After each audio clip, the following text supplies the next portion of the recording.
Amen. Bonsoir à tous. Bonsoir peuple béni. Soyez richement bénis en ce soir. Amen. Encore et encore, nous vous saluons. Nous allons démarrer l'émission La Voix du Messie ce soir. Donc nous nous excusons pour ce retard. Amen. Mais le message va être porté pour la gloire de Dieu.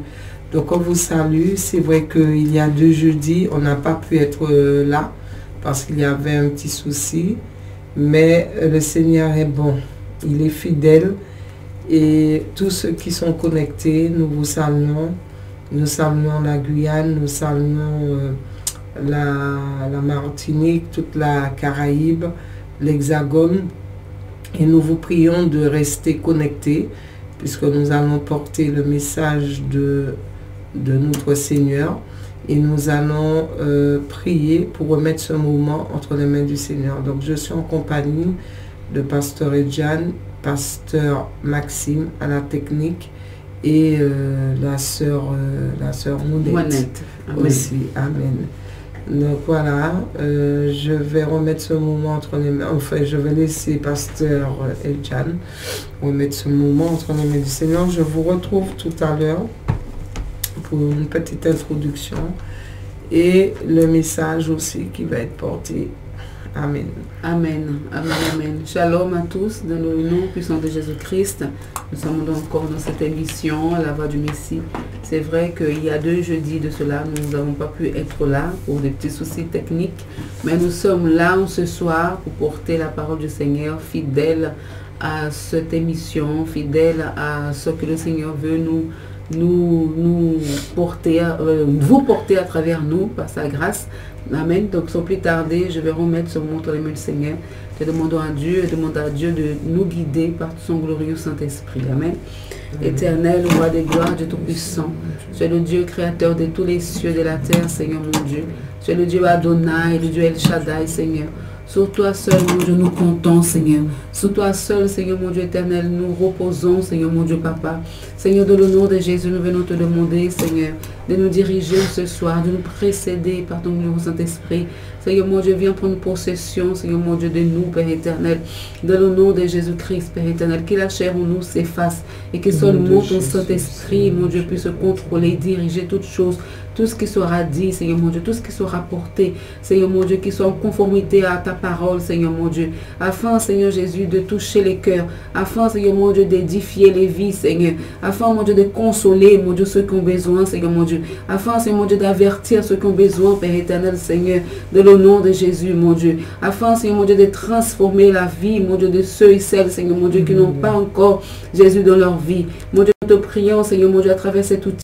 Radio. Seigneur mon Dieu, viens traverser les frontières, Seigneur mon Dieu, et toute maison, Seigneur mon Dieu, toute personne écoute, que ça soit chez eux, maison, que ça soit dans les voitures, peu importe où ils se trouvent, Seigneur mon Dieu, que ce canal, Seigneur mon Dieu, puisse arriver jusqu'à eux, Seigneur, afin qu'ils puissent écouter la parole, Seigneur mon Dieu, et se laisser diriger, se laisser, Seigneur mon Dieu, avertir, se laisser, Seigneur mon Dieu, éternel, conduire par toi, dans le nom de Jésus. Merci, Seigneur, sois pleinement élevé, sois glorifié. Sois exalté, Seigneur. Nous te demandons aussi pardon pour nos péchés. Te demandons pardon pour nos iniquités, nos transgressions. Dans le nom de Jésus, Seigneur. Merci, Seigneur, pour ta grâce. Dans le nom glorieux de Jésus. Amen. Soyez tous bénis, peuple de Dieu. Donc nous allons commencer. Donc Bishop Gina va commencer comme elle a dit. Amen. Gloire à Dieu. Amen. Donc, peuple béni, on voulait vraiment vous encourager au travers de cette parole qui va être portée en ce soir. La parole qui ne nous appartient pas, mais c'est la parole de Dieu que nous allons prêcher ce soir. Et nous vous exhortons à vraiment rester connectés, aussi à prendre vos Bibles afin que vous puissiez aller avec nous dans des versets bibliques. Donc vous voyez ce qui se passe autour de nous, bien sûr, qui est d'actualité. Mais c'est la guerre, c'est les bruits de guerre, c'est la violence, c'est le divertissement, c'est le péché sous toutes les formes. Donc plus rien ne va sur cette terre. Il y a un désordre total, un désarroi, une folie, je peux dire, sur cette terre. Et donc, peuple béni, nous voyons bien sûr que on s'approche de la fin parce que l'homme a vraiment perdu son identité. Il y en a beaucoup qui n'ont plus la crainte de Dieu. Ils ont oublié Dieu complètement. Ils n'ont pas la crainte de Dieu. Il y en a qui se désintéressent complètement aussi des lois, des préceptes de Dieu. Ils pensent que bon, ce n'est pas nécessaire parce qu'ils ont une vie de complaisance, ils ont une vie où ils sont plus ou moins à l'aise, peuple béni, alors que tout est vanité sur cette terre. Et ce soir, nous voulons porter ce message pour vous dire de ne pas oublier que nous, hommes, nous sommes de passage sur cette terre. Amen. On ne pourra pas rester éternellement sur cette terre. Et nous allons vous conduire justement dans cette prédication avec des versets bibliques pour que nous puissions prendre conscience, vous puissiez prendre conscience qu'au-delà de cette vie sur cette terre, il y a autre chose qui nous attend et donc nous devons véritablement nous préparer. Donc j'aimerais vous emmener dans Job 30, verset 23, où il est dit, « Car je le sais, tu me mènes à la mort au rendez-vous de tous les vivants. » Amen. « Car je le sais, tu me mènes à la mort au rendez-vous de tous les vivants. » Donc voilà un verset qui est clair et net. Nous avons un rendez-vous, peuple béni, que ce soit bébé, que ce soit fœtus, je commence par les fœtus, hein, que ce soit fœtus, que ce soit nourrisson, que ce soit bébé, que ce soit adolescent, comment dire ça, mineur, adolescent, que ce soit jeune adulte ou adulte, que ce soit vieillard, malade ou pas, en pleine forme, sportif, bien vaillant, peu importe, millionnaire, milliardaire, blanc, noir, que sais-je, peu importe, peuple béni, nous avons un rendez-vous avec la mort, sauf si l'enlèvement a eu lieu. Donc, pour ceux qui vont vivre l'enlèvement, je ne sais pas, cette génération, hein, je le crois avec tout ce qui se passe. Donc, si l'enlèvement a eu lieu avant la mort, eh bien, on n'aura pas connu la mort. Mais en tout cas, tous ceux qui viennent sur cette terre, c'est pour juste traverser cette terre. Et voilà, il y a autre chose qui nous attend au-delà. Et c'est bien pour cela que le Seigneur veut que nous puissions nous préparer. Donc, l'homme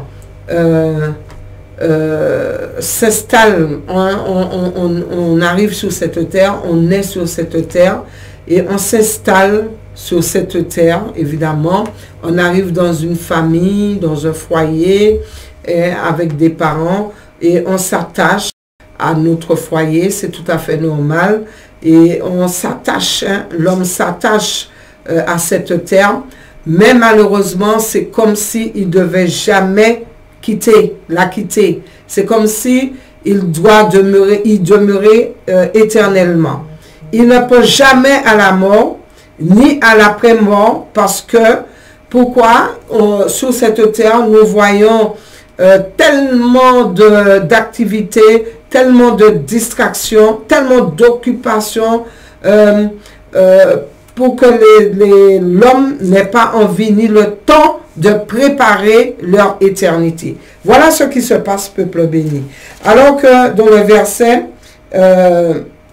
Job qui dit, « Car je le sais, tu me mènes à la mort au rendez-vous de tous les vivants. » Amen.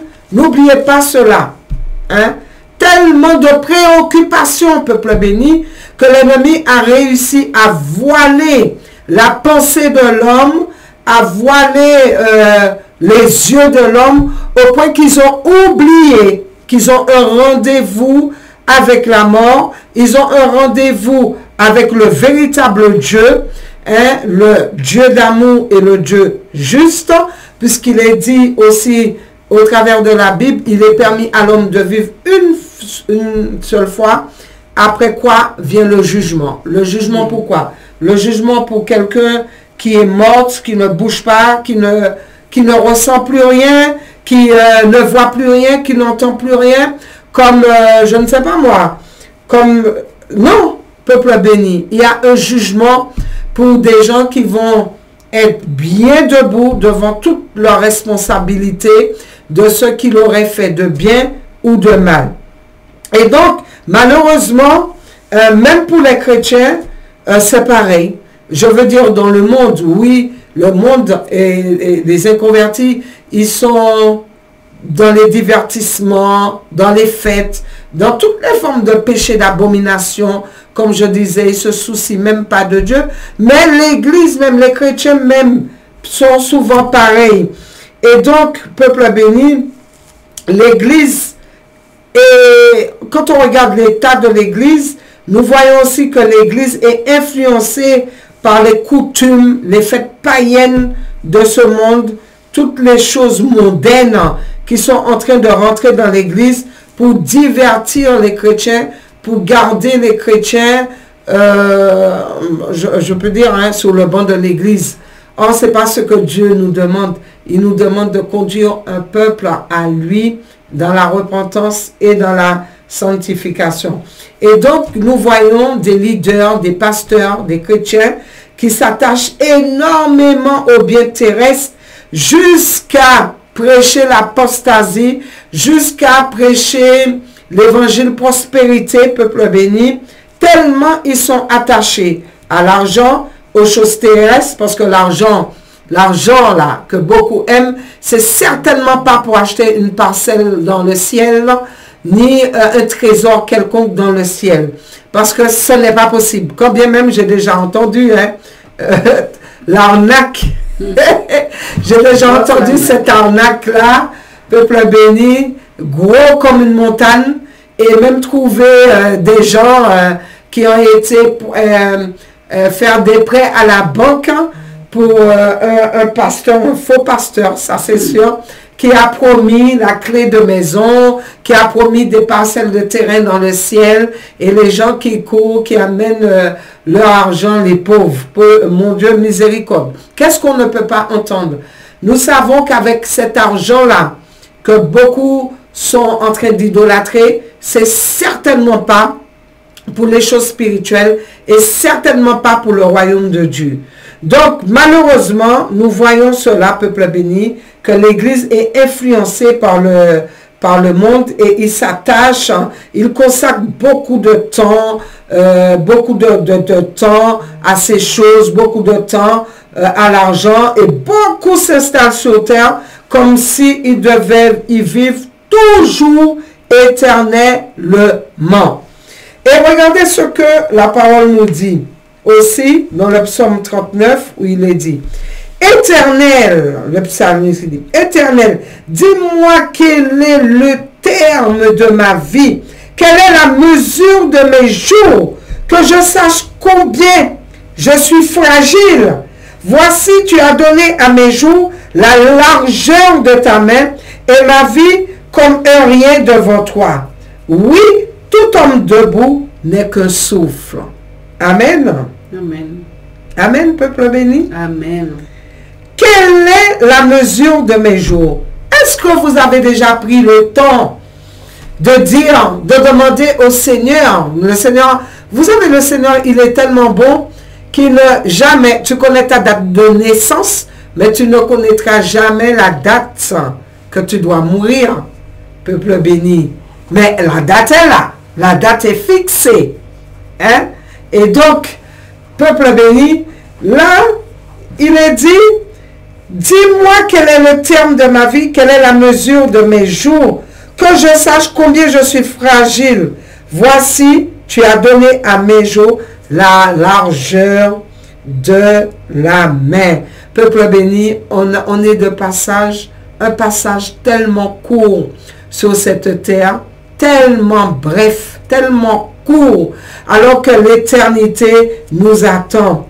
Peuple. Cela vous paraît normal hein, de s'attacher bien sûr aux choses terrestres et tout. Hein, voilà, oui, mais nous devons penser peuple béni, que nous sommes de passage. Et donc, il y a une préparation parce que le Seigneur nous a promis des choses extraordinaires. Donc, restez à l'écoute avec Pasteur Edjan qui va démarrer et je vous retrouve tout à l'heure. Soyez bénis. Amen. Amen. Alléluia. C'est vrai que ce que Bishop Gina vient de dire à l'instant, peuple de Dieu, c'est vrai que c'est fort ce qu'elle a dit. Parce que c'est vrai, nous connaissons tous. Lorsqu'on demande c'est quoi ta date d'anniversaire, quand est-ce que tu es né, puis tu sais très bien, je suis né à telle date, tel mois, telle année, j'ai tel âge. Voilà, pour ceux qui ont 40 ans, 50 ans, 60 ans, on sait exactement. Même dans l'acte de naissance, on peut avoir même l'heure. L'heure de notre naissance, 14h, 5 minutes. Ceux qui sont nés peut-être à 3h du matin, ceux qui sont nés à 14h de l'après-midi. Moi-même, je suis née, je crois, vers 14h de l'après-midi. Amen. Voilà, de ceux qui savent, voilà, je suis née le dimanche, je suis née le lundi. Bon, bref, nous savons tous. Mais il y a une date qu'on ne sait pas encore. Mais cette date, comme Bishop Gina vient de dire, elle est déjà fixée. Et Dieu qui est dans le ciel, il sait déjà. C'est le seul qui savent. Et même Bishop Gina, c'est vrai, il y a des soeurs aussi qui des fois ont des maladies terribles et que des médecins, ils viennent, ils donnent diagnostic, ils donnent des prévisions, disent bon, voilà, toi, par rapport à ta maladie, il te reste que 3 jours à vivre, il te reste que peut-être un mois, il te reste qu'une semaine à vivre. Sauf que même là, Bishop Gina, c'est Dieu qui décide. Le médecin, il peut dire, écoute, ta maladie, elle va t'emporter. Ta maladie va t'emmener dans le cercueil. Cette maladie-là, c'est fini pour toi. Profite tout ce que tu as profité, parce que ce qu'ils disent, profite tout ce que tu as profité. Va déjà, je connais quelqu'un, la personne m'a dit, tu sais, c'est Jen, cette personne avait une maladie très grave. Et le médecin lui a dit, mot pour mot, commence déjà à faire ton testament parce que c'est fini pour toi. Elle me l'a dit ça dernièrement. J'étais choquée. Elle a dit comment le médecin lui a dit ça de commencer déjà. Et elle a commencé vrai. Et elle avait commencé vrai à préparer ses affaires, à avertir sa famille, à faire tout ce qu'il fallait parce que le médecin lui avait dit prépare déjà, c'est fini pour toi. Mais Dieu a décidé autrement. Dieu a décidé autrement pour elle. Et aujourd'hui, gloire à Dieu, cette personne est toujours vivante. Parce que c'est Dieu qui a décidé. C'est Dieu qui a décidé. C'est personne d'autre. Donc, bien-aimés, comme nous venons de dire, la date de notre mort, elle est déjà fixée. La date de ma mort est déjà fixée. Le Seigneur a déjà fixé. La date de ta mort est déjà fixée. Cela veut dire quoi? Cela veut dire que il faut que nous sachions, comme Bishop Gina avait pris le passage, voilà, il y a un passage aussi qui est un peu similaire. Je vais essayer de le trouver. Amen. Alors, j'essaie de le trouver rapidement pour que nous puissions continuer à avancer par la grâce de Dieu. Où le Seigneur nous dit, enseigne-moi en fait à compter nos jours. Voilà ce que Bishop Gina avait pris ça, je crois, dans le livre des psaumes. C'est ça, Bishop Gina? C'était, voilà, enseigne-nous à bien compter nos jours, afin que nous appliquions notre cœur à la sagesse. C'est le livre des psaumes, le psaume, je vais le prendre, le psaume chapitre 90 et verset 12. Parcourons la parole de Dieu, Père béni, parce que c'est important. C'est la parole de Dieu, c'est notre boussole. La parole de Dieu, c'est esprit et vie. Amen. La parole de Dieu, c'est la vérité. Et c'est elle seule qui a franchi. C'est la parole du Seigneur. Donc, le livre de Psaumes. Si vous avez une Bible chez vous, là où vous vous trouvez, prenez la Bible pour certifier tout ce que nous sommes en train de dire. Que ces paroles ne viennent pas de moi. Ce n'est pas moi qui ai inventé, ce n'est pas moi qui ai écrit. Elle est là. Amen. Donc, le livre de le Psaume 90 et verset 12. Voilà ce que le Seigneur dit. Enseigne-nous. C'est une demande du psalmiste. Il dit, Seigneur, enseigne-nous à bien compter nos jours. Pourquoi il nous demande au Seigneur de l'apprendre, de l'enseigner, qu'il puisse être, comment dirais-je, qu'il puisse savoir, qu'il puisse être averti. Seigneur, aide-moi, enseigne-moi à compter mes jours, à compter nos jours. Pour faire quoi? Il a besoin de savoir combien de temps qu'il lui reste sur la terre. Parce qu'il sait que ce moment-là est passager. ces moments-là aient des courtes durabilités. Ce temps-là, c'est vraiment un temps qui ne va pas durer, je ne sais pas combien de temps, et il ne sait pas. Donc pour ça, c'est pour ça qu'il demande au Seigneur, Seigneur, aide-moi à bien compter mes jours, afin que je puisse appliquer mon cœur à la sagesse. Est-ce qu'il demande, Seigneur, enseigne-moi à bien compter mes jours, pour que je puisse aller passer plus de temps dans le bois de nuit. Seigneur, apprends-moi, aide-moi à bien compter mes jours, pour que je puisse me saouler encore plus. Chaque carnaval, je veux me saouler, donc je veux, Seigneur, savoir combien de temps qu'il me reste, pour que je puisse vraiment profiter de la vie. Parce que c'est ça que les gens disent. Comme les gens disent, il y a un dicton que les gens disent souvent, voilà, donc quand ils sont ici, il faut profiter de la vie. Ah oui, on ne sait pas combien de temps me reste, donc il faut que je profite. Je me rappelle aussi une personne, ça fait longtemps, très très longtemps, j'ai discuté avec quelqu'un, et à l'époque, bon voilà, j'évangélisais à cette personne, et cette personne m'a dit, oui, que elle avait eu un accident, cette personne, il a eu un accident très grave, et cet accident-là l'a amené à être même dans le coma. Il est resté dans le coma, je ne sais pas combien de mois dans le coma. Et quand il est sorti du coma et tout, il s'est rendu compte, il a pris conscience que le temps, que la vie est courte. Et comme la vie est courte, eh bien, il faut profiter. Alors c'est ça qu'il a fait. Il a dit non, la vie est courte, il faut que je profite. Profiter comment, bien-aimé? Profiter comment? Profiter dans des choses sales.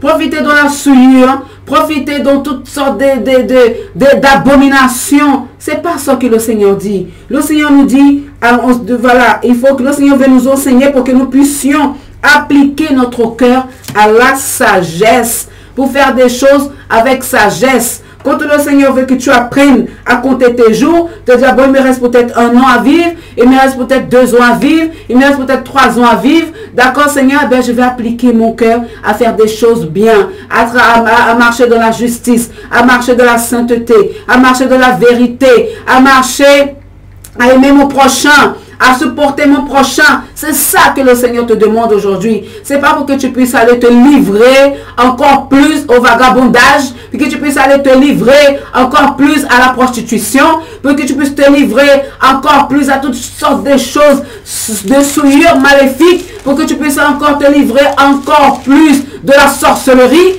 C'est pas ça que le Seigneur te dit ce soir. C'est pas ça que le Seigneur te dit. Le Seigneur veut que tu appliques ton cœur à la sagesse, à l'intelligence. Le Seigneur même dit dans sa parole, quel est l'homme intelligent? Quel est l'homme intelligent qui accepte le Seigneur dans sa vie? Est-ce qu'aujourd'hui tu es un homme intelligent de savoir que s'il ne te reste pas grand temps à vivre, tu ne sais pas, c'est vrai, tu ne sais pas, mais le Seigneur te dit de te donner ta vie à lui, lui qui a envoyé Jésus-Christ à la croix, pour que tu puisses être sauvé, pour que ton âme ne puisse pas se perdre à jamais dans le feu éternel. Ce feu que le Seigneur n'a pas avoué, ce feu-là n'était pas fait pour toi ni pour moi. Ce n'était pas fait pour l'être humain, ce feu-là. Ce n'était pas pour nous. Mais à cause de nos péchés, qu'une même séparation entre Dieu et nous, à cause de ce péché, à cause de la désobéissance, à cause de notre orgueil, à cause de notre façon de vivre vainement sur la terre, eh bien le Seigneur, il n'a pas eu, voilà, le choix de que nous mener aussi, nous envoyer là-bas, parce qu'il a dit, bon, si tu as choisi le diable comme père, eh bien tu vas rester avec ton père éternellement. Si tu as choisi le Seigneur Jésus comme Père, eh bien, le Seigneur Dieu Tout-Puissant comme Père, eh bien, tu vas vivre avec lui éternellement. Il n'y a pas de demi-mesure. Il n'y a pas en demi-chemin. Ça n'existe pas. Des fois, nous les êtres humains, nous voulons faire des raccourcis. Des raccourcis. Des fois, quand tu vas sur la route, tu vois qu'il y a beaucoup d'embouteillages. Bon, tu vas tricher un peu, tu vas faire raccourcir par là. Des fois, tu vas doubler même. Pour beaucoup, hein, ça arrive souvent, très souvent en Guyane, beaucoup même en Guyane, il y a la double file. Bon, tu n'as pas envie de trop attendre, tu vas doubler un peu, tu vas essayer de t'esquiver et puis tu vas passer devant 3, 5, 4 personnes. Mais avec le Seigneur, tu ne pourras pas doubler le Seigneur. Tu ne peux pas, il n'y a pas de doublage avec Dieu. Il n'y a pas de doublage avec le Saint-Esprit. Tu peux doubler les hommes. Tu peux doubler la CAF. Tu peux doubler la sécurité sociale. Tu peux doubler, je ne sais pas, les impôts. Tu peux doubler qui tu voudras sur cette terre. mais le Dieu Tout-Puissant, le Roi des Rois, le Seigneur des Seigneurs, qui a l'œil sur tout, qui voit tout, tout, tu ne pourras pas le doubler. Et quand j'ai ouvert la Bible, voilà un passage qui est venu tout de suite là. Regardez bien ce que le Seigneur dit dans le livre de Job, chapitre 34 et verset 21. Car Dieu voit la conduite de tous. Il a le regard sur les pas de chacun. Voilà ce que le Seigneur te dit. Tu peux doubler qui tu voudras. Tu peux me doubler. Tu peux doubler Bishop Gina. Tu peux doubler Pasteur Maxime. Tu peux doubler la sœur là. Tu peux nous tromper. Tu peux faire ce que tu veux. Mais Dieu, non. Tu ne pourras pas le doubler. Et si tu penses que tu vas doubler pour pouvoir arriver au ciel avec ta conduite charnelle, en croyant que ta manière de marcher sur cette terre va t'emmener au ciel, non, commencez déjà à tout de suite te dire non, il n'y a pas de doublage là. Parce que le Seigneur, il voit ta conduite. Il a le regard sur tes pas, sur le pas de chacun. Et il n'y a ni ténèbres ni ombre de la mort où puissent se cacher ceux qui commettent l'iniquité. Tu ne pourras pas te cacher. Tu ne pourras pas te cacher le temps que tu as sur cette terre, que tu n'as pas encore appris à compter tes jours. Tu penses que tu es ici éternellement. Sache que tu ne peux pas te cacher. C'est toi qui commets l'iniquité. Et que Dieu, il observe, il regarde. Et là, je continue. Dieu n'a besoin d'observer longtemps. Ah, et en plus, Dieu n'observe même pas longtemps. Il n'a même pas besoin d'observer longtemps. Regarde, parfois, quand tu vois un enfant, tout de suite, tu peux savoir si l'enfant, il est turbulent ou pas. Tu mets un enfant quelque part, tu n'as même pas besoin d'observer longtemps cet enfant. Des fois, juste une petite attitude, tu sais déjà que cet enfant-là, il est terrible. Cet enfant-là est turbulent. Cet enfant-là est terrible. Donc, pareil pour le Seigneur. Dieu n'a même pas besoin de t'observer longtemps, hein, de prendre trop de temps pour t'observer, de prendre 1 heure, 2 heures. Juste une parole qui sort de ta bouche. Dieu sait déjà qu'un homme, voilà, pour qu'un homme entre en jugement avec lui. Voilà ce que le Seigneur te dit. Donc le Seigneur n'a même pas besoin de t'observer longtemps pour que tu puisses, pour que toi tu puisses entrer en jugement avec le Seigneur, pour que le Seigneur puisse déjà te juger, juger ta conduite, juger déjà tes œuvres, juger déjà ce que tu fais dans ce temps-là que le Seigneur t'a mis sur cette terre. Le Seigneur dit dans sa parole qu'il y a un temps pour chaque chose. Il y a un temps pour chaque chose. Alléluia. Nous allons prendre ce verset. J'aime trop ce verset-là. Amen. Nous parlons du temps. Nous parlons le temps que nous passons sur cette terre. Ce n'est pas pour que nous puissions nous livrer à la débauche comme beaucoup le font. Ce n'est pas pour nous livrer à ces choses. Il y avait quelqu'un aussi qui m'a dit, tu sais ce que la personne m'a dit, mon papa m'a dit, que mon papa il aime tellement l'argent qu'il a dit que le jour qu'il va mourir, de mettre l'argent dans son cercueil. Non mais c'est terrible, peuple de Dieu. C'est terrible. Mais qu'est-ce que se passe avec l'humanité? Qu'est-ce que se passe avec l'humain? Qu'est-ce que se passe avec l'humanité, Seigneur? Qu'est-ce que se passe? Qu'est-ce que se passe avec toi? Qu'est-ce qui t'arrive, bon sang? Qu'est-ce qui t'arrive? Dis-moi, homme, femme, enfant, jeune homme, jeune fille, vieillard, qu'est-ce qui se passe avec toi? Qu'est-ce que se passe dans ta tête pour que tu puisses croire à des choses pareilles, pour que tu puisses être dans la vanité des choses de ce monde? Regarde qu'est-ce qui se passe de ce monde. Regarde tout ce qui est en train de passer, de se défiler devant nos yeux. Les choses se défilent devant nos yeux. Il n'y a que des catastrophes par-ci, des meurtres par-là, des catastrophes de l'autre côté. Il n'y a que ça. Des hommes qui sont en train de doubler les autres. Il n'y a que des hommes maintenant. Le Seigneur a dit dans sa parole que dans la fin des temps, les hommes seront fanfarons, égoïstes, amis de l'argent. Aujourd'hui, tu ne peux pas avoir confiance en personne. Est-ce que tu peux confier à quelqu'un? Même les gens de ta famille, tu ne peux pas. Tu ne peux même pas faire confiance aux gens de ta famille. Est-ce que tu penses que si tu as une affaire en Guyane et que toi tu veux partir à quelque part, tu pourras confier ton affaire à quelqu'un de ta famille, à quelqu'un de un ami proche? Tu ne peux pas. Tu ne peux pas parce que lorsque les gens voient l'argent, leur tête tourne. Leur tête tourne à l'envers. Vous comprenez ça, peuple de Dieu? Donc aujourd'hui, là, nous sommes ici des passages. Et il y a un temps pour chaque chose. Revenons, nous allons voir ce verset. Amen. Alléluia. Oh Seigneur mon Dieu, aide-nous, Père, à comprendre que tout ce qui importe aujourd'hui, Tout ce qui importe aujourd'hui, c'est d'être dans les voies du Seigneur. C'est dans les voies du Seigneur. C'est ça qui importe. C'est ça qui importe aujourd'hui. C'est ça qui est important. Il n'y a rien qui est important là. Ta maison n'est pas importante. Ta voiture, ta belle voiture là que tu viens tout juste d'acheter, ce n'est pas important. Il n'y a pas d'importance. Ton beau portable que tu viens d'acheter, dernier cri. Je sais pas, machin, 2013, 2018, 2022, je sais pas de quelle année là, 2023 là déjà, c'est même pas encore sorti, tu l'as déjà en main. Ta tablette là, tu l'as, et tout ça, il n'y a pas d'importance. Tout ça, c'est éphémère, tout ça, ça va se rouiller, tout ça, ça va se détruire. La teigne et la rouille va détruire toutes ces choses.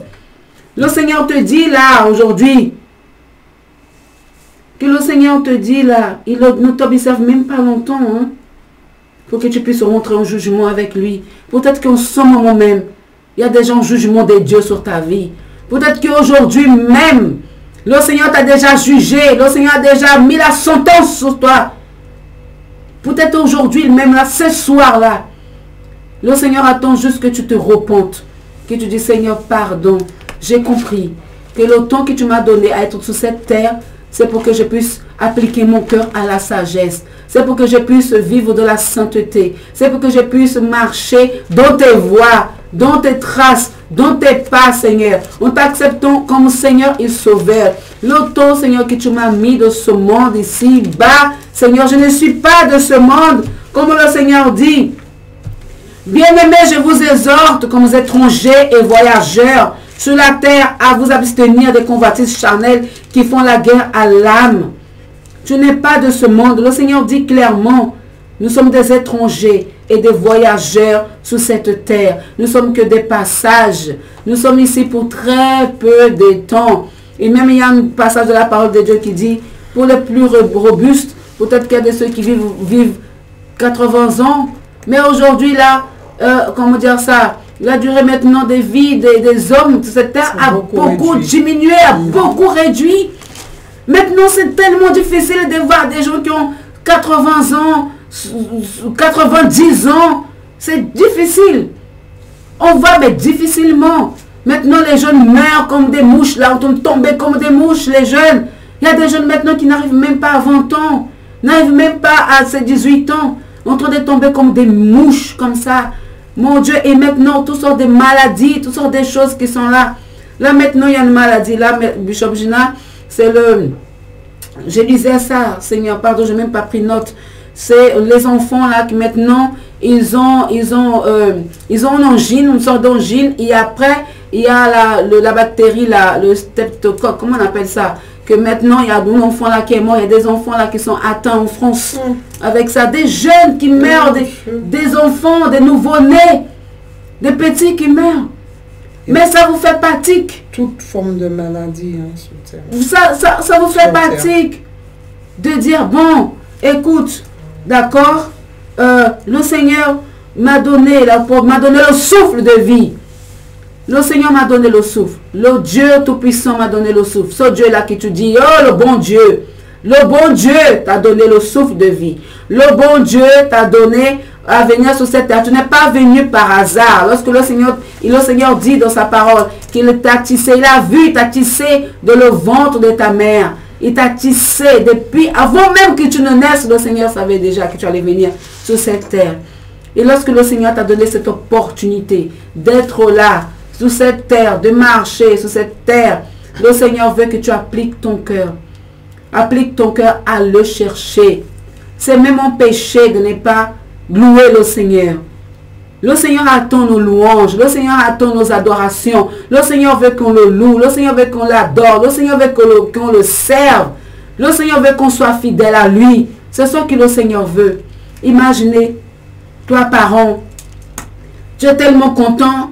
Tu as fait tellement de projets pour ton enfant. Tu t'es marié. Tu as fait des projets, tu veux un enfant. Il y a même des femmes qui prient, des couples qui prient pour avoir leurs enfants. Seigneur, donne-moi un enfant, donne-moi un enfant. Et puis, tu fais ton enfant né, tu commences déjà à faire plein de projets pour ton enfant. Toi, tu veux que ton enfant fasse, je ne sais pas, des grandes études. Tu commences à même mettre de l'argent de côté. Il y a des parents, qui depuis, même avant que les enfants ne naissent, ils commencent déjà à cotiser, à mettre, à ouvrir un compte épargne pour leurs enfants parce qu'ils disent oui, quand mon enfant va naître, je ne veux pas qu'il passe ce que je passais, je veux donner le meilleur à mon enfant, je veux que mon enfant soit ci, que mon enfant soit ça, je veux que mon enfant soit médecin, je veux que mon enfant soit une infirmière, qu'il ait une vie heureuse. Je vais même l'acheter une maison s'il le faut, je veux que mon enfant soit bien. Voilà ce que le Seigneur aussi, il veut que de bonnes choses pour nous. Là, bon, on parle du plan matériel. Sauf que c'est pour un petit moment. Sauf que c'est pour un petit moment. Et qu'est-ce que se passe? Quand cet enfant arrive au monde, cet enfant, il est tout petit, il obéit, il est content, il obéit. Mais quand il commence à grandir, il commence à se rebeller. Et tous les projets que tu as formés sur lui, tout tombe à l'eau. Parce que l'enfant que tu as formé, que tu voulais qu'il soit un grand, je sais pas quoi, eh bien, il est devenu un délinquant. C'est ça l'homme, c'est comme ça que le Seigneur nous voit là. Le Seigneur qui nous a formés, qui nous a donné un temps sur cette terre. Au lieu que nous puissions le servir, on devient tous des délinquants devant le Seigneur. Tous des délinquants. Qu'est-ce que c'est ça? Et tous enfermés dans des prisons spirituelles. Tous enfermés, tous en cage. Tous en cage dans des prisons spirituelles. Enchaînés dans des prisons spirituelles. Mais c'est vrai en plus. C'est vrai en plus. Lorsque tu n'as pas le Seigneur dans ta vie, là où tu penses que tu es libre, tu n'es pas libre. Là où tu penses, oui, je suis sur cette terre, je veux profiter d'être sur cette terre, je veux profiter le bois des nuits, les hommes, je veux avoir, même il y a des femmes qui ont des carnets avec des noms des hommes, voilà, celui-là, je le veux, mettre sur la liste, celui-là, ah oui, celui-là, je vais le prendre, celui-là, ah oui, je vais l'attraper, celui-là. Il y a même des carnets écrits, voilà, parce qu'ils vous disent qu'ils vont attraper celui-là, celle-là. Vous imaginez toutes ces personnes-là, qu'est-ce que vous croyez? Vous croyez que vous êtes libre? Vous croyez que vous êtes libre? Là, vous marchez, oui, librement. Mais dans le monde spirituel, c'est tout autre chose. Ce monde spirituel-là que nous allons côtoyer, peuple de Dieu, après notre mort, là, nous ne pourrons pas encore côtoyer ce monde spirituel-là, parce que c'est la loi divine, la loi de Dieu. Dieu ne nous a pas permis. Mais lorsque nous allons traverser, passer de l'autre côté, aller dans l'autre monde, sache que là, vous allez savoir beaucoup de choses. Là, vous allez comprendre. Mais là, ça sera trop tard. Mais n'attendez pas d'arriver de l'autre côté pour pouvoir comprendre. Là, le Seigneur nous a laissé sa parole qui est puissante pour que nous puissions comprendre dès maintenant. Le Seigneur nous avertit dès maintenant. Le Seigneur te dit, il y a un trou là devant. Attention pour ne pas tomber dans ce trou noir. Parce que ce trou noir-là, tu ne pourras plus sortir. Plus jamais sortir de ce trou noir-là. C'est fini. Ça sera fini pour l'éternité. Ce n'est pas pour 2, 3, 4, 5 jours. C'est pour l'éternité, peuple de Dieu. Faisons attention de ce temps que le Seigneur nous donne ici-bas. Vraiment, appliquons notre cœur à chercher le Seigneur. Appliquons notre cœur véritablement à chercher le Seigneur, à l'accepter comme Seigneur et Sauveur. Dis Seigneur, bon, j'ai compris Seigneur. J'ai compris, mais maintenant je vais arrêter avec tout ça. Je me souviens quand j'étais jeune, j'étais dans toutes sortes de choses, toutes sortes de choses, voilà, qui n'étaient pas agréables au Seigneur. Je ne connaissais pas Dieu, mais malgré ça, c'est pour ça que le Seigneur dit que personne, il n'y aura pas d'innocent devant le Seigneur. Il n'y a pas d'innocent devant le Seigneur. Toute bouche va se fermer devant Dieu. Toi qui dis, ah oui, mais je ne connais pas Dieu, non. Mais le Seigneur t'a donné la conscience. Le Seigneur t'a donné quelque chose d'éternel, quelque chose pour te faire comprendre que l'éternité existe et que Dieu existe. Donc il n'y aura aucune bouche qui pourra avoir même pas une seule parole d'excuse devant le Seigneur.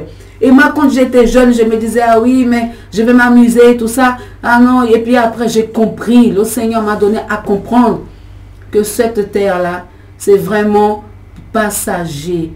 Que ma vie, là, c'était passagère. Et que j'étais dans le noir, et que j'étais dans les ténèbres. Et que je puisse avoir la lumière, il fallait venir vers Jésus-Christ. Pour que je puisse être complètement libéré, délivré, il fallait que je donne ma vie à Jésus-Christ, le Seigneur des Seigneurs. Amen, peuple de Dieu. Amen. Voilà, je vais laisser Bishop Gina continuer. Bishop Gina. Amen. Amen. Amen. Ou sinon, je vais donner juste un verset biblique et après je peux revenir vers vous. Oui, parce que c'était le verset sourd. Voilà, qu'on a un temps pour chaque chose, peuple béni, sur cette terre. Donc c'est le livre d'Ecclésiaste, le chapitre 3. Amen. Où le Seigneur nous dit, Ecclésiaste chapitre 3, à partir du verset 1. Il y a un temps pour tout et un moment pour toutes choses sous le ciel. Il y a un temps pour enfanter. Il y a un temps pour mourir. Vous voyez? Il y a un temps pour mourir. Il y a un temps, il y a une date fixée. Il y a l'heure, tout. Tout est déjà inscrit. Ce certificat-là de décès, il est déjà établi. Il est de la main de Dieu. Il est déjà établi. Un temps pour planter et un temps pour arracher le plant. Un temps pour abattre et un temps pour soigner. Un temps pour démolir et un temps pour construire. Il y a aussi un temps pour pleurer et un temps pour rire. Un temps pour se lamenter et un temps pour danser. Un temps pour jeter des pierres et un temps pour en ramasser. Un temps pour prendre dans ses bras et un temps pour s'éloigner de ceux qui l'on prend, qu'on l'on prend dans ses bras. Amen. Il y a un temps pour chercher et un temps pour perdre, un temps pour conserver et un temps pour jeter, un temps pour déchirer et un temps pour coudre, un temps pour garder le silence et un temps pour parler, un temps pour aimer et un temps pour haïr, un temps de guerre et un temps de paix. Vous voyez? Et quel avantage celui qui travaille retire-t-il de la peine qu'il se donne? J'ai considéré les occupations auxquelles Dieu imposa aux hommes de s'appliquer. Dieu fait toutes choses belles en son temps. Et après, il y a aussi un verset qui dit que de vanité, tout est vanité. Tout est vanité. Tout ce temps-là que tu as pris pour pouvoir planter, pour pouvoir arroser ta terre, pour que tu puisses avoir des bons fruits, c'est un temps. Il y a un temps pour chaque chose. Mais à un moment donné, il y a un temps pour partir. Tout ton temps que tu as pris pour pouvoir aller à l'école, étudier, avoir des diplômes, c'est un temps. À un moment donné, cette phase-là est passée et après tu es revenu. Après, maintenant, tu travailles. C'est pour vous dire que tout, il y a un temps sur cette terre. C'est ça que le Seigneur est en train de nous dire. Il y a un temps. Et notre temps sur cette terre va se terminer à un moment donné. Notre voyage, à un moment donné, va prendre fin. Notre voyage, à un moment donné, va se terminer, peuple de Dieu. À un moment donné, on sera obligé de dire au revoir. De dire au revoir. Vous comprenez ça? Comprenons cela pour que nous puissions appliquer notre cœur vraiment à chercher le Seigneur et vraiment à servir Dieu, à faire confiance à Dieu, à nous remettre entièrement à Dieu, à dire Seigneur, me voici Seigneur. Me voici, je me donne entièrement corps et âme au Seigneur. Je livre mon corps, mon âme, mon esprit entre tes mains, Seigneur. Et fais de moi ce que tu veux, Seigneur. Fais de moi ce que tu veux, Seigneur. Dis-moi là où je dois y aller. Dis-moi qu'est-ce que je dois faire, Seigneur. Prends la direction de ma vie. Prends tout le contrôle de ma vie. Prends le contrôle de mes pensées. Prends le contrôle, Seigneur, de mes attitudes, Seigneur. Prends le contrôle de moi, Seigneur. Voilà, peuple de Dieu. Et pas laisser la chair. Pas laisser la chair avec toutes ces convoitises nous dicter les règles, nous dicter les choses. Parce que cette chair-là, qu'est-ce qu'elle va vous conduire à faire? Qu'est-ce qu'elle va vous conduire à faire, cette chair-là? Cette chair, elle va te conduire à l'impudicité, à la dissolution, à l'idolâtrie, à la magie, la sorcellerie, aux inimitiés, aux querelles, aux jalousies, aux animosités, aux disputes. Voilà l'être humain. Voilà un être humain qui n'a pas Dieu dans leur vie et qui n'ont pas encore compris qu'il y a un peu de temps sur cette terre. Voilà ce qui se livre à faire à chaque fois. Les divisions, les sectes, l'envie, l'ivrognerie, les excès de table et toutes ces choses-là. Voilà à quoi les hommes sur cette planète, voilà à quoi ils se livrent dans ce peu de temps que le Seigneur nous a permis de vivre ici-bas. Amen. Amen. Je dirais que cette prédication est tellement importante parce que vraiment, l'homme, quand on regarde l'état de la planète, l'état du comportement de l'homme, l'homme a complètement oublié, véritablement a complètement oublié Dieu. Et pourtant, l'homme aspire à vivre dans le confort, puisque pour reprendre ce que pasteur Edjan a dit, quand vous voyez on a des enfants, on veut laisser un héritage pour cet enfant, on veut laisser l'envoyer à l'école, que cet enfant effectivement puisse réussir sa vie professionnelle et que cet enfant puisse vivre confortablement, non dans la misère. Et d'ailleurs, nous voyons, on entend parler d'étrangers qui sont en train de fuir leur pays pour aller s'installer ailleurs. C'est pourquoi, peuple béni? Parce qu'ils cherchent une vie meilleure. C'est parce que ils sont comme des pèlerins sur cette terre. Amen. Ils voyagent de nation en nation.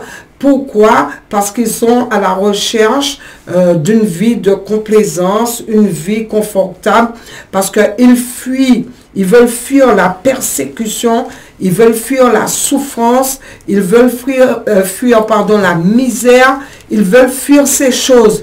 Mais peuple béni, même s'ils arrivent dans un pays où ils auront tout sur un plateau d'argent, où ils seront bien accueillis, et ça c'est valable pour nous qui sommes bien installés, on se croit bien enracinés, bien installés sur cette terre, il faut que nous puissions prendre conscience que cette terre, nous sommes de passage. C'est Satan le diable qui est le prince de cette terre, qui manipule cette terre. Et tout ce qu'il, tout ce qu'il est en train d'organiser sur cette terre, c'est pour emmener l'homme à la perdition. Regardez ce qu'il est dit dans Ecclésiaste, chapitre 1, et à partir du verset 1. Il est dit, parole de l'Ecclésiaste, fils de David, roi de Jérusalem. Il dit, vanité des vanités, dit l'Ecclésiaste, vanité des vanités, tout est vanité. Quel avantage revient-il à l'homme de toute la peine qui se donne sous le soleil? Une génération s'en va, un autre vient, et la terre subsiste toujours. Amen. Amen. Une génération vient, et l'autre s'en va. Amen. Amen. Quel homme qui va vivre éternellement sur cette terre? Depuis la chute d'Adam et Ève, ce n'est pas possible. Amen. Ce n'est plus possible. Le péché que Adam et Ève a commis dans le jardin, qu'on ne connaît pas l'ampleur, la dimension, la profondeur de l'abomination de son péché, en tout cas qui a conduit à la mort. Mais je reste persuadé, peuple béni, que si le péché, on peut dire, c'était une goutte, c'était 1%, je ne sais pas comment exprimer cela, si c'était une petite tâche, je reste persuadé que la tâche s'est tellement agrandie, peuple béni, que qu'est-ce qu'on peut tirer de bon sur cette terre? Le péché a tout entaché. Le péché a tout détruit. Le péché, peuple béni, a tout, oui, détruit, réduit à la mort, diminué. Comme on a dit tout à l'heure, la durée de vie d'un homme a beaucoup diminué. À l'époque des patriarches de la Bible, ils vivaient 900 ans, 800 ans. Vous vous rendez compte? Ça veut dire qu'ils ont quitté l'éternité et ça avait déjà commencé à diminuer, diminuer, diminuer. Et à l'heure d'aujourd'hui, j'entends, waouh, un jeune de 25 ans, crise cardiaque. J'entends un bébé, cancer, un petit garçon là, 8 ans, cancer, maladie, sous toutes les formes, peuple béni, il n'y a pas d'âge. Pendant que le médecin justement est en train de condamner celui-là qui est hyper malade, ou même l'homme en train de dire waouh, cette personne a 90 ans, il ne lui reste pas beaucoup de jours, cette personne a 95 ans, il ne lui reste pas beaucoup de jours. Et le jeune de 30 ans, le jeune de 20 ans, le jeune de 15 ans, qui pense qu'il y a la vie, on entend, eh bien, avant cette personne de 90 ans, combien de jeunes, combien d'enfants sont partis Voilà ce que c'est que la réalité. Nous sommes de passage.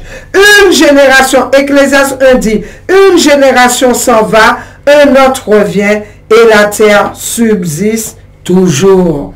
Voilà. Peuple béni, je vais vous emmener encore dans d'autres versets. Tout cela, c'est pour vous faire prendre conscience qu'il y a quelque chose d'autre qui nous attend au-delà de notre pèlerinage sur cette terre. Donc, il y a tous ceux qui cherchent ce bien-être là. Amen. Tout homme cherche ce bien-être.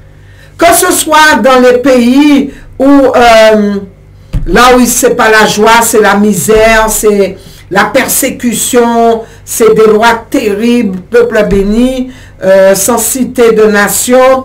Nous voyons toutes ces personnes qui sont en train d'immigrer et tout.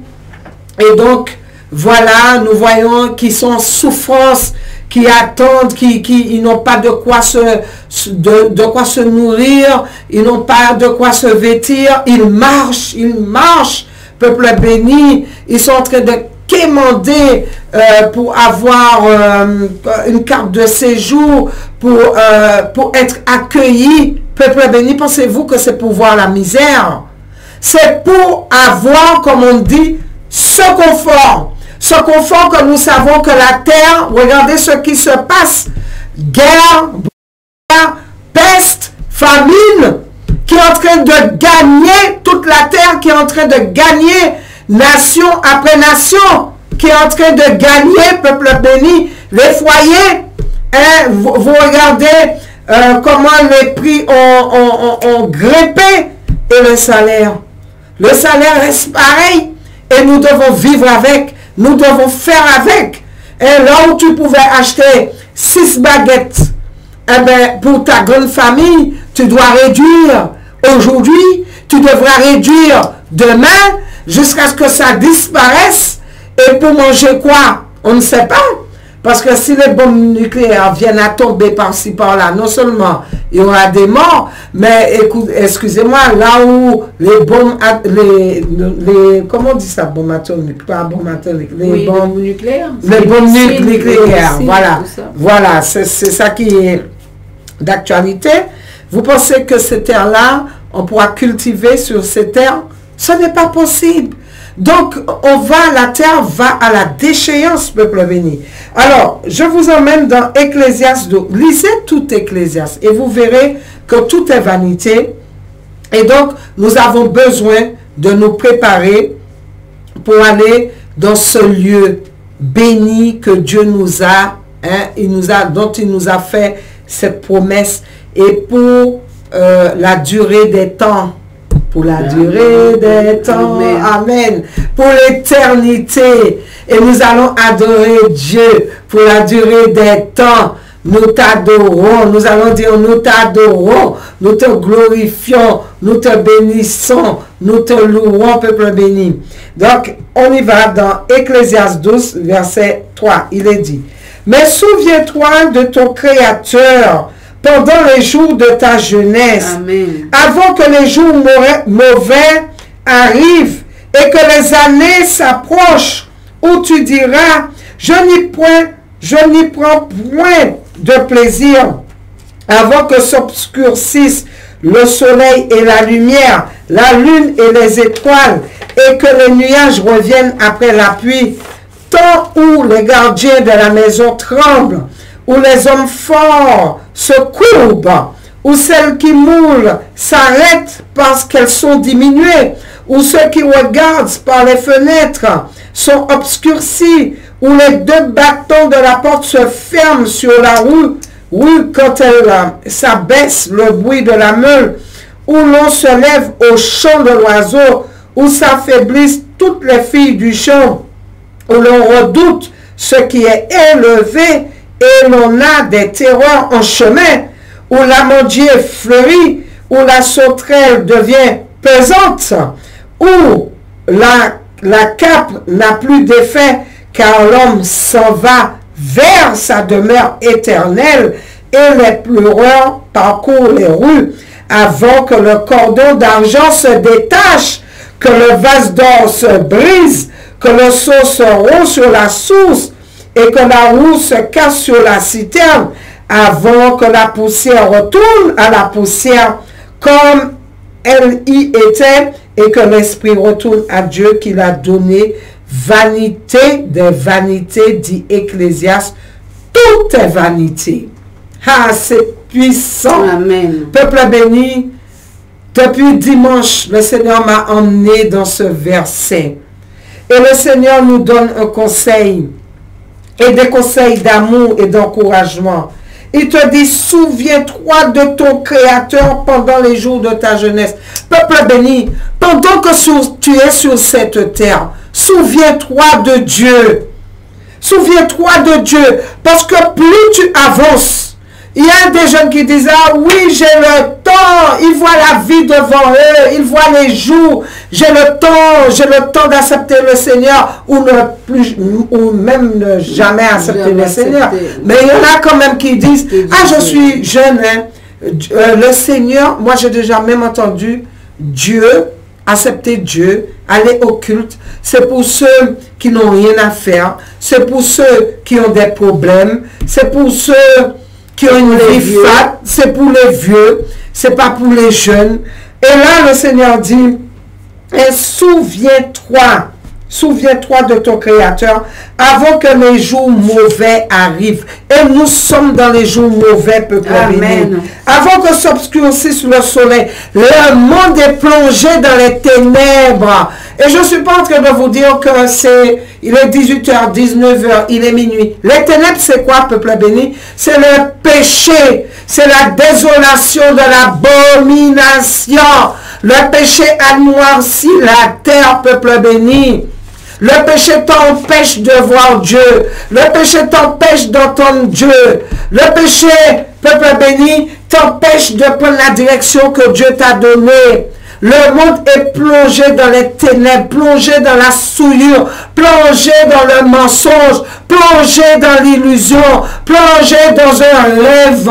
Peuple béni, voilà l'état du monde, plongé dans les ténèbres. C'est le cri de minuit quand on a prêché les 10 vierges. Et avant que la lumière, la lune et les étoiles, et que les nuages reviennent après la pluie, temps où le gardien de la maison tremble. Donc vous avez vu un gardien, comment il est fort, il est vaillant, il a de l'assurance. Mais à un moment donné, il va trembler, peuple béni. Voilà, il va diminuer. Les hommes forts se coupent. La parole de Dieu dit, à un moment donné, dans tout ton élan, dans tout ton zèle pour ce monde-là, là, pendant que tu es en train de planter, tu n'as pas le temps de tourner ton regard vers Dieu. Tu n'as pas le temps, peuple béni. Les jours avancent. Tu es en train de vieillir. Tu as un rendez-vous avec la mort. Tu as un rendez-vous avec la vieillesse. Tu peux faire toutes les chirurgies que tu veux, tous les maquillages, tout le lissage des cheveux, tous les styles. Tu as un rendez-vous avec la vieillesse, avec le dépérissement, l'homme qui va se dégrader jusqu'à aller à la mort. Nous sommes de passage sur cette terre. Mais au-delà, peuple béni, le Seigneur nous attend dans son royaume. Là, il n'y a pas de vieillissement. Là, peuple béni, il n'y a pas la mort, il n'y a pas la maladie. Et c'est pour l'éternité. Amen. Et ils disent même tellement de choses qui sont dites dans Ecclésiaste que je vous invite à lire d'une façon, à lire tout, et vous allez voir. Il est dit aussi, avant que le cordon d'argent se détache et le vase d'or se brise. Peuple béni, là c'est puissant. Vous voyez le cordon d'argent. Vous savez que c'est un fil. C'est comme un fil, c'est un cordon. Vous savez que nous sommes reliés comme quand l'âme est projetée dans notre sommeil, hein, je pense. Vous savez que l'âme sort du corps, hein? Savez-vous, vous êtes au courant de ça, certainement. En tout cas, il y en a certains qui sont au courant. Quand vous dormez, votre âme sort de votre corps. C'est pour ça qu'on dit que le sommeil est cousin de la mort. Cousin de la mort. Vous sortez de votre corps. sans que vous le sachiez. À moins qu'il y ait des gens qui font les voyages astral. Voilà, ce qu'on parle de, quand on parle de voyage astral, ben, quand c'est voulu de Dieu, c'est une bénédiction.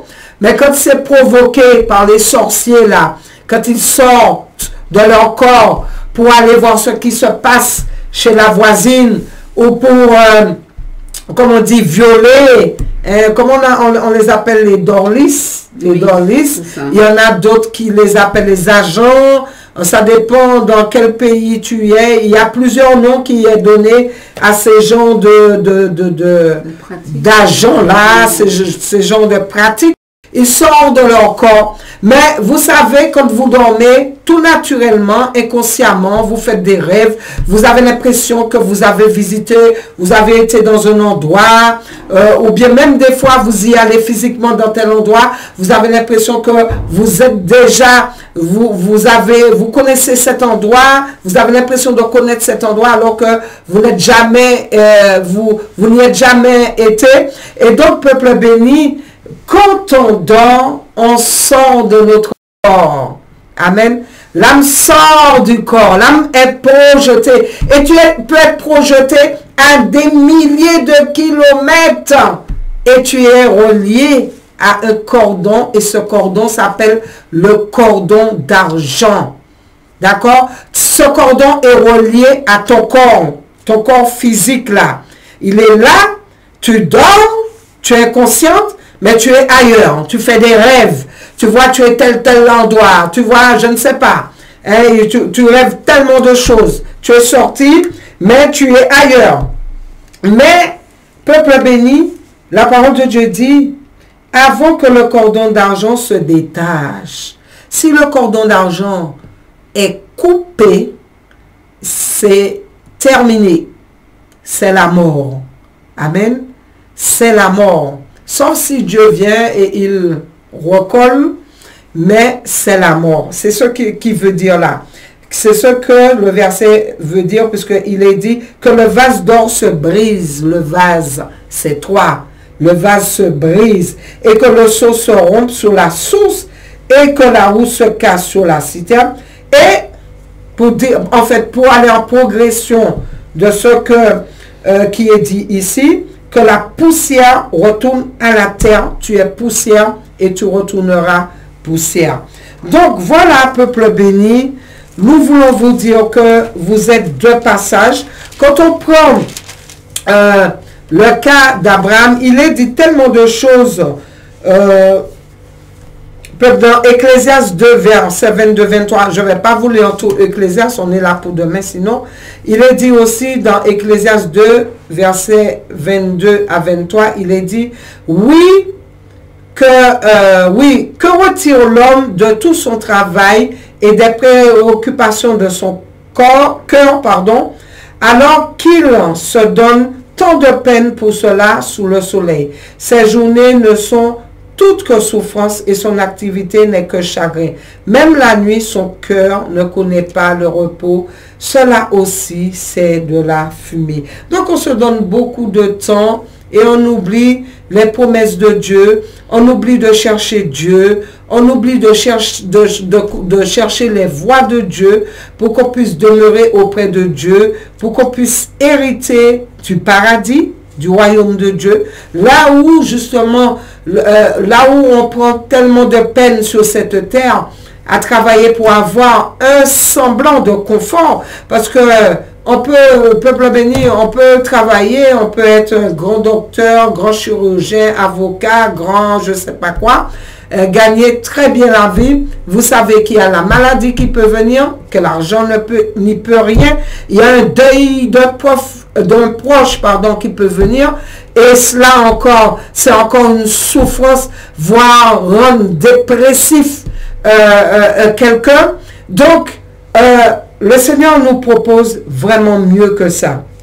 Et je vous invite encore dans Hébreux 11, à partir du verset 8, il est dit, c'est par la foi qu'Abraham, lors de sa vocation, obéit et partit pour un lieu qu'il devait recevoir en héritage et qu'il partit sans savoir où il allait. C'est par la foi qu'il vint s'établir dans la terre promise, comme dans une terre étrangère, habitant sous des tentes, ainsi qu'Isaac et Jacob, les co-héritiers de la même promesse.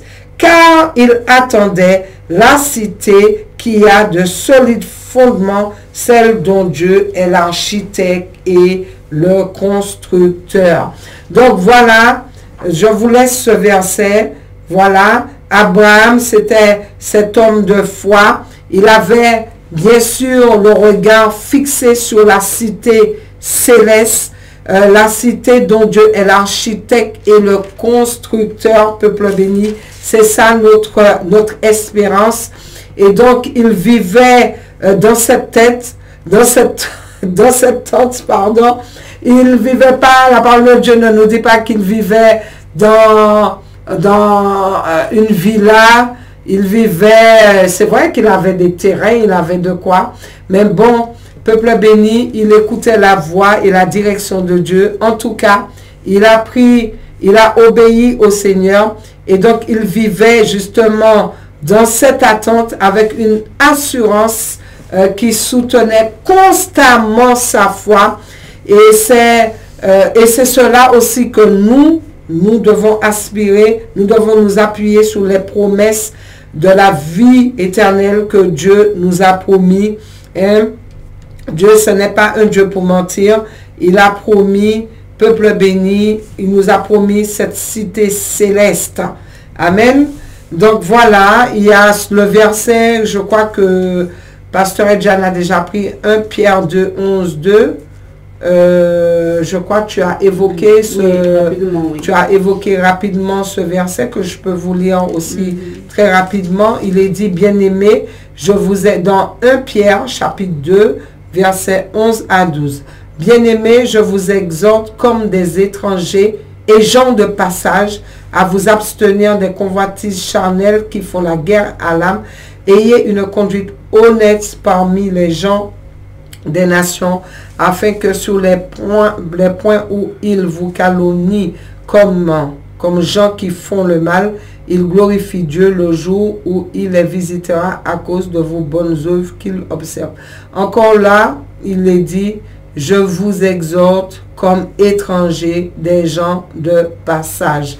Donc nous devons, tout comme les disciples de Christ, nous devons marcher, peuple béni, pendant que nous sommes de passage sur cette terre, d'une manière digne de Dieu, digne du Seigneur, digne de l'appel dont il nous a appelés.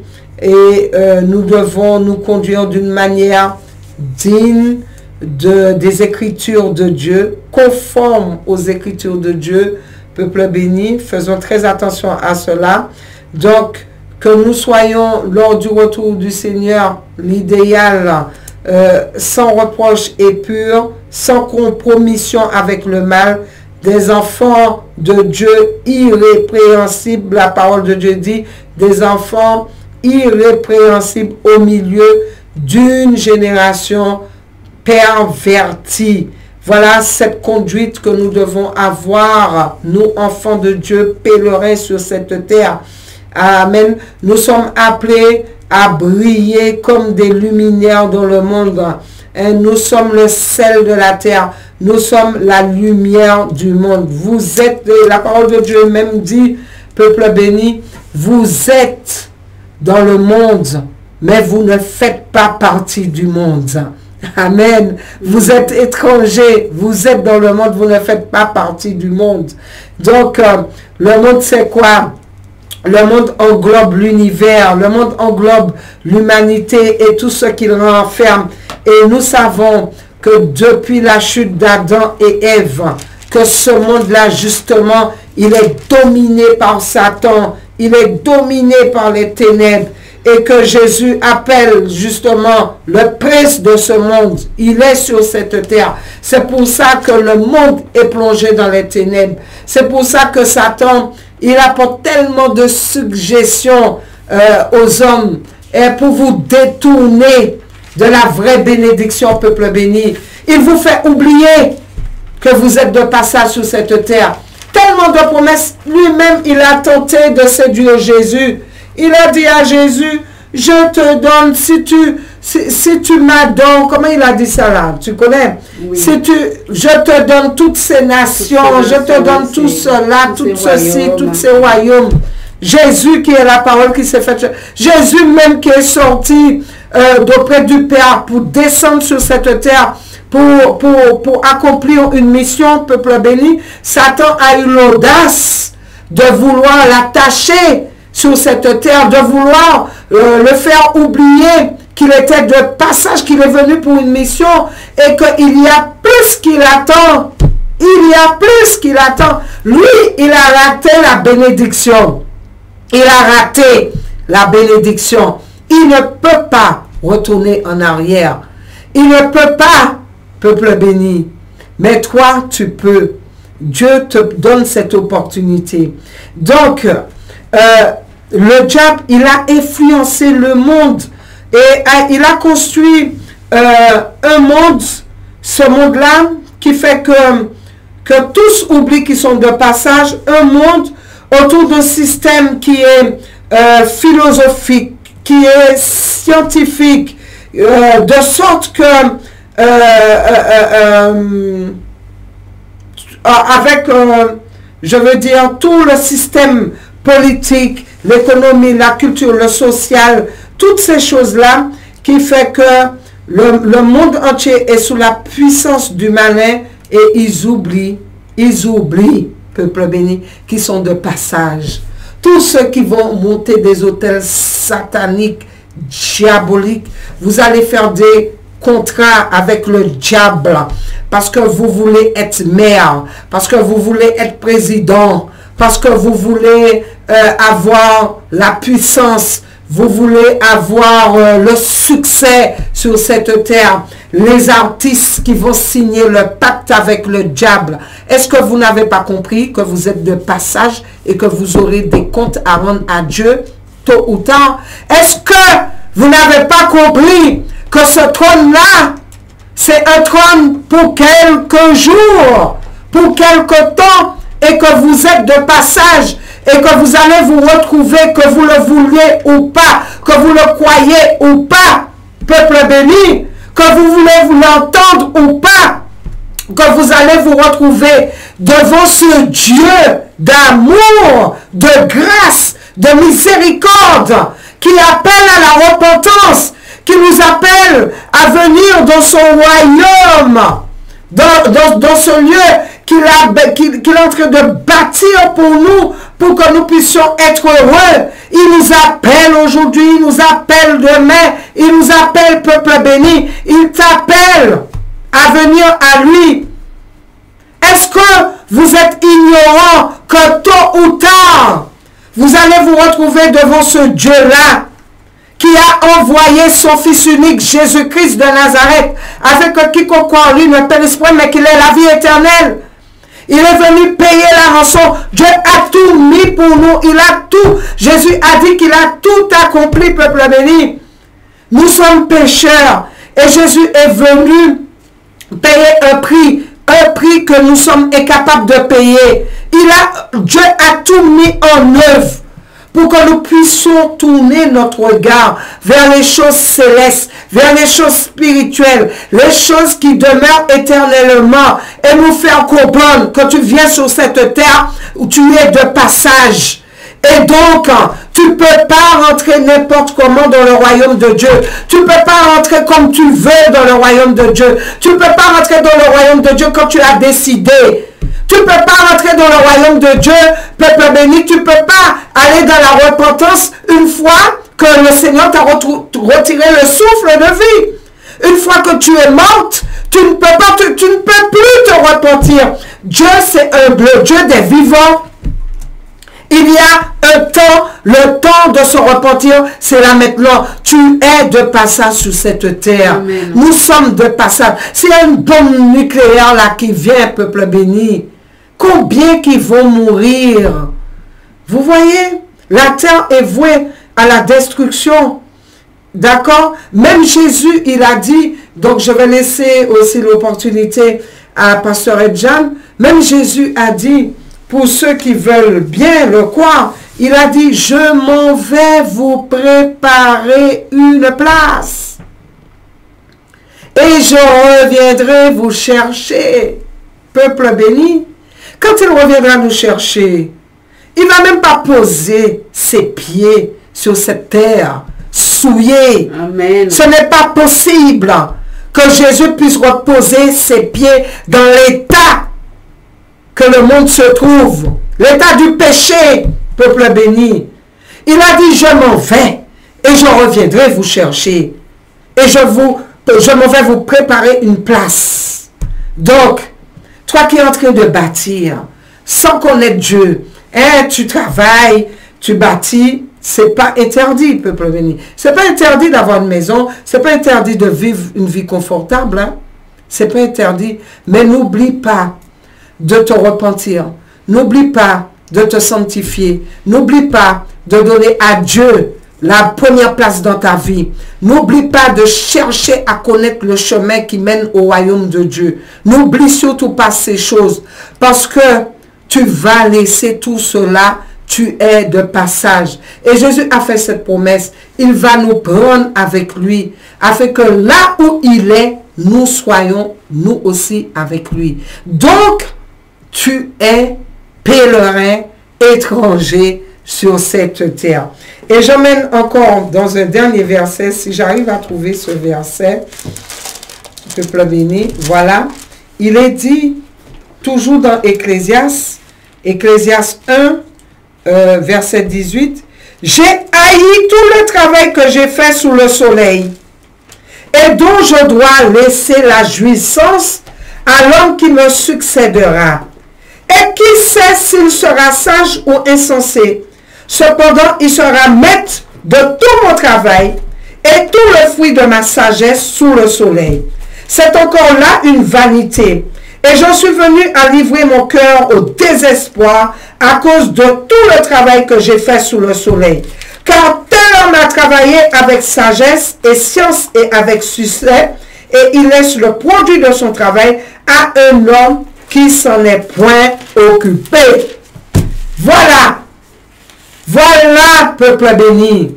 Les parents, vous travaillez cette terre. Oui, gloire à Dieu. Mais comme on ne cesse de le dire, vanité des vanités. Tu travailles. Cette personne a dit de l'enterrer avec son argent. Tu travailles, tu achètes des terrains, tu bâtis. Il y en a qui montent des sociétés, des entreprises, qui ont des enfants, qui ont des héritiers.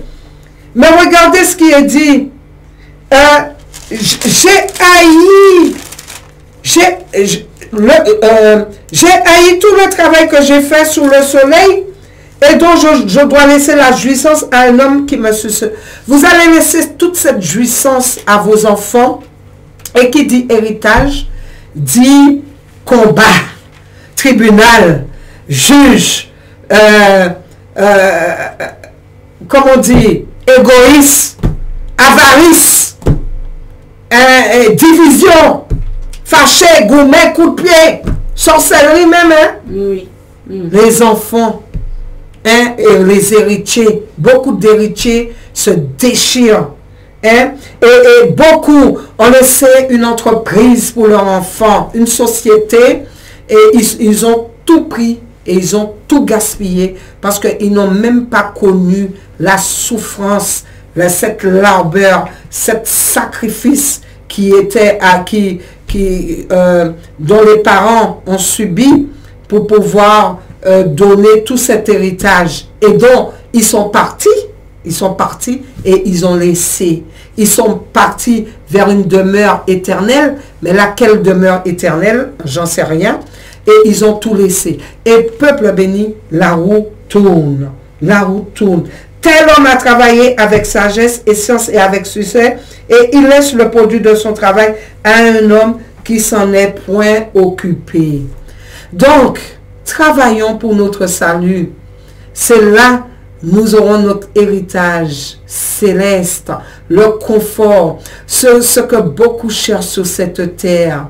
hein, ceux qui sont en train de voyager de nation en nation, qui sont en train de chercher une vie meilleure, toi qui travailles pour un héritage pour ton enfant, peuple béni, travaille à ton salut. C'est là, cet héritage réel, éternel, que Dieu nous a promis et qui nous attend, et je le crois très bientôt. Amen. Donc, Pasteur Edjan, je sais beaucoup de choses. Je peux vous assurer qu'il y a tellement de choses à dire au travers de ce thème. C'est très béni. Et donc, moi, je peux vous assurer, si vous n'aviez pas conscience de cela, eh bien, ce soir, vous avez eu la parole qu'il faut pour que vous puissiez vous réveiller, sortir du sommeil, sortir de l'illusion et donc faire demi-tour et venir à Dieu pour que vous soyez bénis et que vous puissiez justement hériter du royaume de Dieu et donc surtout vous préparer à la rencontre de Dieu. Amen. Amen, amen, Bishop Gina. Vraiment un thème qui est puissant et très très large. Amen. Parce qu'il y a tellement de choses à dire, mais je ne serai pas très longue parce que l'heure avance. Amen. Mais c'est juste quelque chose que je voulais reprendre. Lorsque Bishop Gina elle a parlé, il y a quelque chose qui m'est venu à l'esprit. Je pense que vraiment le Saint-Esprit de Dieu qui nous conduit. Et vraiment, je me suis dit, Seigneur, c'est vraiment l'orgueil de la vie qui conduit l'homme à oublier qu'il n'est pas là, il est là pour très peu de temps. Cet orgueil-là qui mène beaucoup et qui va mener beaucoup à la perte. Et autre chose, c'est que Bishop Gina disait, voilà, qu'à un moment donné, nous qui allons mourir, nous qui sommes ici de passage, qui sommes tellement orgueilleux, que nous prenons tellement orgueil de cette chair, de ce que nous sommes. On regarde à la beauté. Quand je regarde par exemple certaines personnes qui idolâtrent leur beauté, ouais, la beauté, je suis belle, je suis ci, je suis ça, mais ils oublient qu'à un moment donné, il sera, aujourd'hui tu es un être humain, tu marches, tu bois, tu es vivant, mais lorsque nous allons passer de l'autre côté, ça ne sera plus la personne, mais ça sera la dépouille.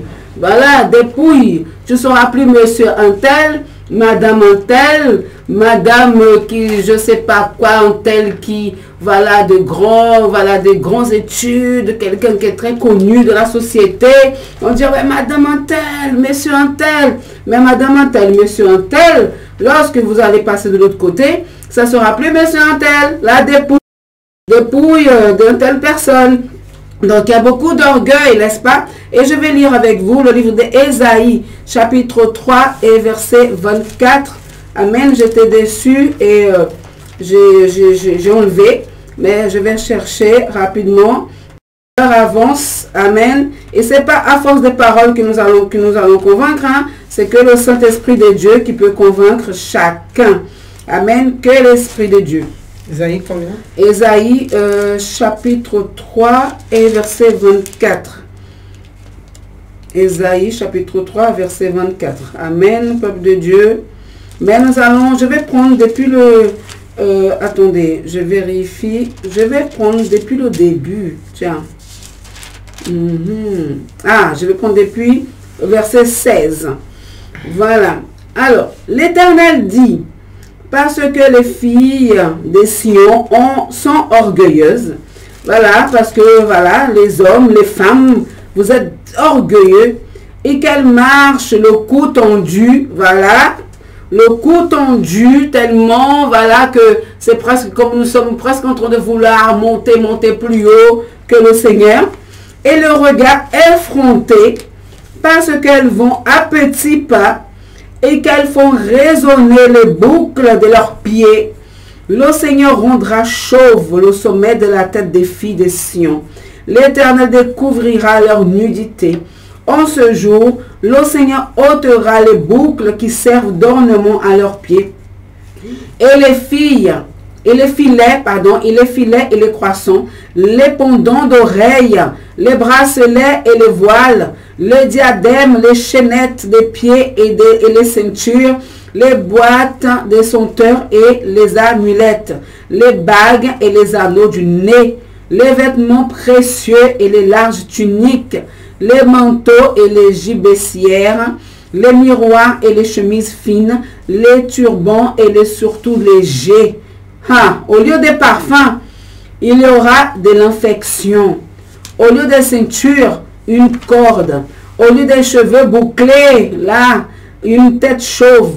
Au lieu d'un large manteau en sac étroit, une marque flétrissante au lieu de beauté. Voilà, pour tous ceux qui sont de l'orgueil. Ah, je suis belle. Ah, je suis beau. Ah, j'ai fait la une.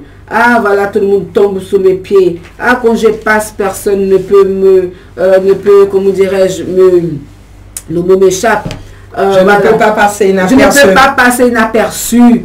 Ah, on me voit. Ah, on me voit. Et puis, on a des cheveux bouclés. Et puis, on a des parfums. Tout le monde a des cheveux bouclés, alors. On sait même pas qui est métis, qui est brésilien, qui est... Et puis, j'ai des vêtements précieux. Voilà, j'achète des vêtements, je porte que de la marque. Je mets que des marques sur moi. Je ne vais pas apporter n'importe quoi. J'ai des bagues, j'ai des anneaux au nez, j'ai des boîtes, j'ai même des bracelets, j'ai toutes ces choses. Mais parce que, Jeanne, quand on regarde bien, c'est tout ce qui est à la mode là. Oui. Et là, le Seigneur est en train de vraiment dénoncer ces choses. Dénoncer tout ça, Bishop Gina. Allez-y, Bishop Gina, je peux te laisser. Non, mais c'est les boucles, tout le monde veut boucler les cheveux avec les perruques, ornements aux pieds. Oui, les gens suivent les modes avec un tas de trucs, ornements aux pieds. Ça peut être au niveau des ongles, au niveau des bijoux, les ongles, voilà, trucs qui mettent sur les ongles. Il y a aussi les petites chaînettes là. Voilà, c'est ça. Les pendentifs voilà. Les pendants d'oreilles, les bracelets, et donc les diadèmes, les chaînettes des pieds. Et des ceintures. Mais c'est oui, il y a ça. Et vous voyez depuis quand la Bible est écrite, les diamants, les chaînettes des pieds et des ceintures. Et quand on est en train de dire, faites attention aux modes. Mais qui a inspiré ces choses-là, peuple béni? Qui inspire ces choses-là aux hommes? Les boîtes de senteurs et les allumettes, les bagues et les anneaux du nez. Du nez. Alors qu'il a déjà écrit, ça fait combien d'années ça? Voilà. Donc, on en passe. Et c'est la grande mode. Regarde, les miroirs et les chemises fines, les turbans et surtout légers, des trucs comme ça. Et voilà. Mais c'est terrible. Regarde le début. C'est ça. J'aime beaucoup le début. Quand il dit, voilà, attendez, laisse-moi rapidement trouver. Quand il dit, parce que voilà, elles sont orgueilleuses et qu'elles marchent le cou tendu. Les regards effrontés parce qu'elles vont à petits pas, avec leurs talons, petits pas. C'est ce qu'on nous voit aujourd'hui. Avec tellement d'orgueil, Bishop Gina, tellement de, voilà, monsieur, et puis... Ou mademoiselle. Voilà, ou mademoiselle. Ou demoiselle. Exactement. Mais à la fin de tout ça, quand la mort va frapper, qu'est-ce qui va se passer là? Qu'est-ce qui va se passer au verset 24? Tout cela, c'est pour que l'homme puisse justement se remettre en question. Parce que le monde ne nous fait pas cadeau. Je peux vous assurer, le monde est contre nous. Le monde, la mode est contre nous. Les lois de ce monde, c'est contre nous, c'est contre notre salut. C'est contre, quand vous regardez les lois, là on vous donne la permission de faire certaines choses. C'est pour vraiment conduire à la perdition. Le droit à l'avortement, avorté. Maintenant, c'est plus un embryon, c'est un enfant que tu peux avorter. Jusqu'à combien de mois? Jusqu'à 8 mois, 9 mois? Non. C'est trop. C'est trop. Et donc, voilà. On touche à sa fin. Et juste pour terminer, à la place de tout ça, qu'est-ce qui va se passer une fois qu'on va passer de l'autre côté? Au lieu, non, de l'autre côté, ça dépend. si c'est en enfer. Donc au lieu de parfum, il y aura de l'infection. Donc au lieu de ceinture, une corde. Au lieu des cheveux bouclés, une tête chauve. Au lieu d'un large manteau, un sac étroit. Voilà, vous voyez, une marque flétrissante au lieu de beauté. Donc c'est pour juste revenir au verset que Bishop Gina avait dit du début. Vanité de vanité, tout est vanité. Nous sommes de passage. Nous sommes des passages. Amen. Amen, peuple de Dieu. Voilà. Donc voilà, l'émission touche à sa fin. Nous vous remercions ceux qui sont restés jusqu'au bout. En tout cas, vous avez cette possibilité de réécouter le message au niveau de notre chaîne YouTube, sur le site du ministère Repentance et Sainteté. Et donc, les pages aussi Facebook, voilà. ministère Repentance et Sainteté, et aussi Twitter aussi, Repentance et Sainteté, Amen. et même sur Twitch aussi.